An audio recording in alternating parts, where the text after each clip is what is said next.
À la une, cette prise de parole très remarquée en Espagne, le roi Felipe VI est sorti hier soir de son silence pour fustiger l'attitude irresponsable, dit-il, du gouvernement catalan.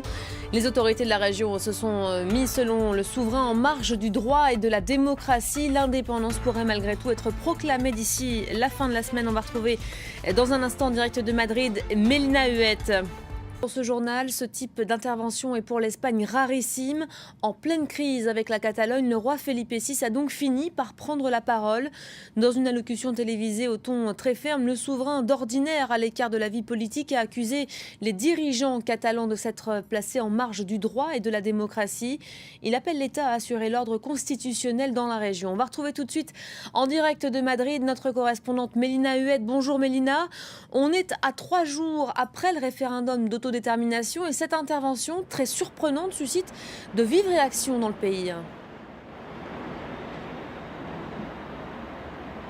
Oui, pour la simple et bonne raison que nous attendions en Espagne de ce roi, de cette intervention du roi, une certaine médiation ou du moins un appel au dialogue, ce qui n'a pas été le cas. Premièrement, les indépendantistes ont été furieux de voir que le roi a décidé de s'adresser aux seuls Catalans qui ne sont pas allés voter ce dimanche, en leur assurant qu'ils n'étaient pas seuls. Vous avez notre solidarité, a-t-il dit, et la garantie de l'état de droit. Donc finalement, il a décidé de ne pas s'adresser à la grande majorité des Catalans qui souhaitent qu'un vote soit organisé sur l'avenir de leur région. Une majorité, ce qui ne veut pas dire que la plupart veulent l'indépendance. Ce n'est pas le cas. Le dernier sondage donne 41% de oui à une indépendance totale et complète dans cette région. Toujours est-il qu'il ne s'est pas adressé à ces personnes-là, les oubliant un peu de fait. Et puis, les indépendantistes attendaient une réaction sur le chiffre des violences qui se sont produites en marge de ce référendum dimanche dernier. Des chiffres qu'il n'a certainement pas voulu dire car ils sont très controversés. Il y a toujours une bataille des chiffres ici en Espagne. Et puis, les observateurs, eux, attendaient un appel au dialogue, attendaient à minima une proposition, une médiation, ce qui n'a pas du tout été le cas. Finalement, on se retrouve quasiment au point zéro avancé dans ce dialogue qui est pourtant nécessaire. Alors, on n'en attendait pas moins. Le chef du gouvernement catalan a répondu dans une interview à la BBC. Il assure que l'indépendance de la région sera bien proclamée en fin de semaine ou au début de la semaine prochaine.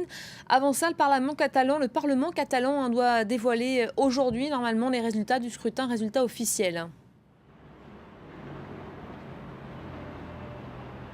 Oui, c'est ça. Plusieurs choses. Aujourd'hui, il y aura normalement ces résultats officiels qui permettront sous 48 heures, selon les dires du président catalan Carles Puigdemont, de déclarer de façon unilatérale l'indépendance. Ce président va d'ailleurs s'exprimer à midi. On aura peut-être plus d'informations quant aux prochaines étapes de cette déclaration. Ce que peut faire désormais Madrid pour empêcher cette déclaration, c'est faire de nouveau appel à la justice. On l'a appris ce matin. Déjà, le chef des Mossos d'Esquadra, c'est-à-dire la police catalane, est cité à comparaître ce vendredi, car il n'a pas obéi finalement à la loi en n'empêchant pas la tenue de ce référendum.